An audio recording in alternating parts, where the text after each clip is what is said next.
Olá, meu nome é Sabrina Loise e essa é a Juliana, minha mãe, mais conhecida como Tia Ju, e nós somos cuidadoras de bebês e crianças de 0 a 3 anos de idade. E hoje iremos conversar um pouquinho sobre assuntos muito importantes, de perguntas que chegam até nós diariamente, onde papais e mamães querem ter um norte, uma direção de como ensinar e educar sua criança aos olhos de Deus diante de tantas adversidades. Então, mamãe, responda para nós, como ensinar o bebê sobre Jesus, mesmo ainda tão pequenino? Então, Sabrina, mamãe, papai, nós vamos aqui aprender de uma forma bem prática como ensinar bebê e educar aos olhos de Deus. Primeiro, vamos imaginar, a mamãe acaba de ter o bebê e as suas primeiras horas, os seus primeiros dias, qual é? Levantar de madrugada, ir ali, deparar com um chorinho, é uma fralda suja ou está com apetite, querendo mamar, e mamãe pega o seu bebê e ali acariciando, ali fazendo um chamego, a mamãe diz: calma, filhinho, a mamãe está aqui, não precisa ficar nervoso, não precisa chorar, a mamãe está aqui. E o bebê ainda insiste naquele chorinho, mas a mamãe também insiste em abraçar o seu bebê, em acalentar, e quando ela coloca para amamentar, o bebê já começa a tranquilizar.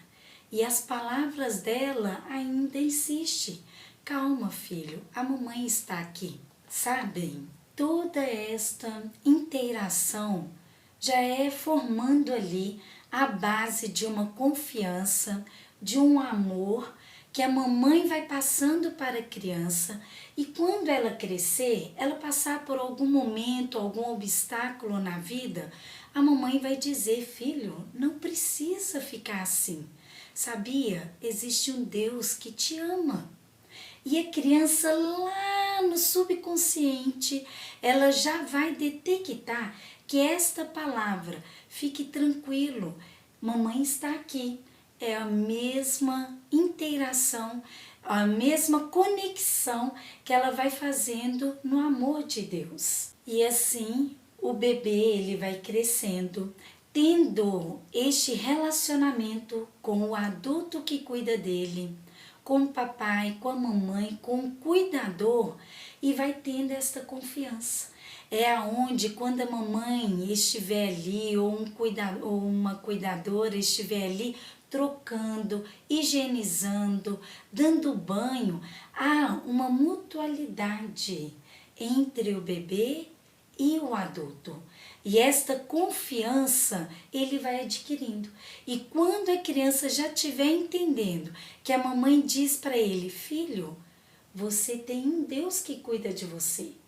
Na nossa família, nós temos um Deus que cuida de você. Ele vai relacionando com o cuidador, com o papai, a mamãe, um adulto que cuidou dele. Então, há uma conexão para a criança entre o amor de Deus com a presença de um adulto que tem essa confiança em Deus. E também relacionado a essa pergunta, creio eu que é uma dúvida de vários pais aqui, é possível, mesmo pequenino, o bebê compreender o ato da obediência? Bem, eu tenho ficado muito surpresa com esta indagação, com estas perguntas que os pais têm feito. Primeiro, nós precisamos entender que criança já nos 6 meses de idade, ele já quer operar ali a manifestação das exigências dele. Se a mamãe e o papai não compreender que mesmo pequeninos, eles sabem sim o que precisa, o que não pode, o que pode, nós vamos ter uma confusão. Por quê? Pesquisas já foram feitas, pesquisas já foram comprovadas que bebês após os 6 meses, eles já têm essa conexão. Sabe quando, mamãe, você prepara o bebê?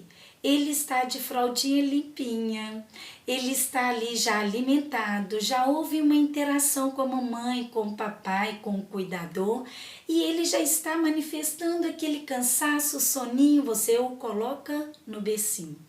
De repente, quem diz que ele quer ficar no bercinho? Começa a chorar, de repente o choro aumenta, de repente as perninhas, os bracinhos esticam. É o quê? A manifestação que ele não quer ficar no bercinho. E muitos pais falam, tia Ju, mas a minha criança é tão bebê ainda, como que ela vai entender o que pode e o que não pode? As crianças, os bebês já entendem o que o papai e a mamãe querem proporcionar. Um ponto bem interessante que nós já podemos aqui ressaltar. Se existe limite, se existe regras, vou dar um outro exemplo.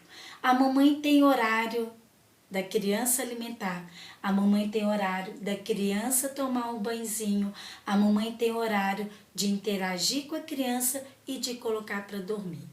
A criança já vai ter essa conexão que no lar existe regras, que no lar existe ordem. Agora vamos para um outro lado. Hoje a mamãe dá banho em horário. Amanhã a mamãe dá banho em outro horário. A refeição ela é adversa, também em horários. Não é cumprido ali aquele momento de ter tudo certinho.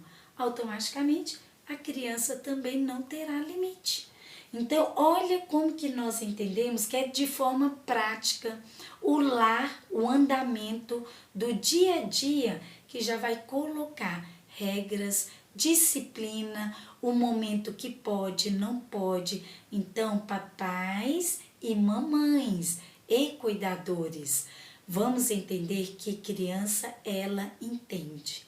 Mas desde o momento que o adulto ele propõe ensinar, colocar regras, colocar limite. Um outro ponto também que é muito bom nós aqui ressaltarmos, quando o papai ou a mamãe ou o cuidador estiver ali ensinando a criança e a criança persiste em, vou dar um exemplo, colocando o dedinho na tomada.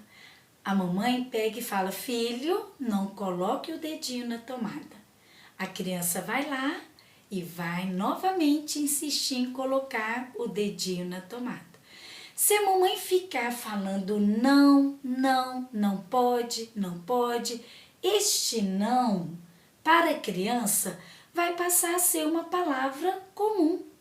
Agora, se a mamãe, quando vê que o filhinho está colocando o dedinho na tomada e ela dá naquele instante uma alternativa para distrair ou para conduzir ele a brincar com uma outra coisa, a pegar um outro objeto, naquele instante não precisou usar a palavra não. Ela usou uma alternativa que foi bem válido para a distração da criança. Automaticamente a mamãe ali conseguiu que ele saísse daquele perigo e o não foi usado. É muito importante esta palavra não ser usada como ênfase. Quando a criança detectar que o papai ou a mamãe ou o cuidador disse não, é porque, opa, o não já é um pare. Não é para eu avançar. E é tão interessante, Sabrina, e papai e mamãe, que quando você fala não na hora certa, no momento de ensinamento onde você quer chegar no objetivo, a criança ela vai crescendo e ela vai ouvindo verdadeiramente o limite que ela pode chegar, o limite que ela não pode avançar. E quando ela estiver maiorzinha e já sabendo ler, ao ela pegar a Bíblia e ali deparar um exemplo com os 10 mandamentos, ela vai ver lá, não matará. Opa, Jesus está dizendo aqui, não matará. não adulterarás. Este não para ela vai fazer uma conexão. Vai fazer mais sentido, né, para obedecer. É exatamente. Então, papai e mamãe, evitem falar não. E por mais que a criança ela vai persistir, usem as alternativas de distrações. Claro, conversou, explicou, mas as alternativas são bem mais válidas. E é incrível como os ensinamentos dados pelos pais aos bebês na primeira infância fazem toda a diferença para o futuro dessa criança quando ela crescer. Eu falo por experiência própria. Tive uma mãe e um pai que tiveram todo o cuidado com o meu crescimento, principalmente na primeira infância, ensinando todos esses tópicos que a gente relatou aqui. E hoje eu colho os benefícios e as bênçãos disso. Mas sabe o que é isso, Sabrina? Há um papel fundamental diante de Deus, uma mamãe que ora, que busca sabedoria, que não teme o perigo que vem à frente, porque crer num Deus que está ali para conduzir ela, a mulher virtuosa. Então, o papai como sacerdote do lar, a mamãe como um papel sublime da satisfação de ser mãe, do dom de ser mãe, vai completando. E as crianças vão vendo que se o meu papai, se a minha mamãe buscam a Deus, o nosso lar, ele será de bênçãos. Automaticamente a criança vai crescendo com bênçãos. Então não temem. Se tiver alguma dificuldade, se tiver nossa, eu não consigo, ajoelhem, peçam a Deus que Ele está pronto para orientar o papai e a mamãe como conduzir estas joias preciosas.